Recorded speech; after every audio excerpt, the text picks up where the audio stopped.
Welcome to the Tech Egg. Don't get scrambled. Enjoy the video. In this video, I will show how to make quinoa idli. First, let's prepare the ingredients. Soaking is a crucial initial step for both the quinoa and the urad dal, as it helps with proper fermentation and texture. You'll want to soak your quinoa separately for a minimum of 6 hours.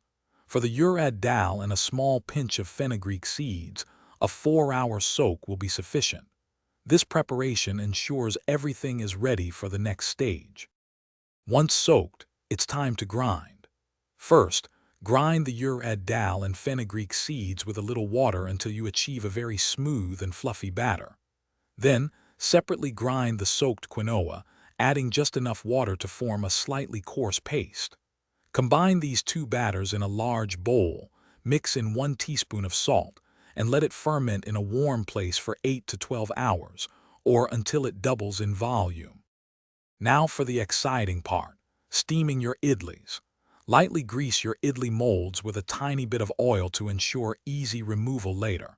Carefully pour the well-fermented batter into each mold, filling them approximately 3/4 full. Place the molds into a steamer and steam for about 10 to 12 minutes. The idlis are ready when they appear firm, and a toothpick inserted into the center comes out clean. After steaming, let the idlis rest in the molds for 2 to 3 minutes before carefully demolding them.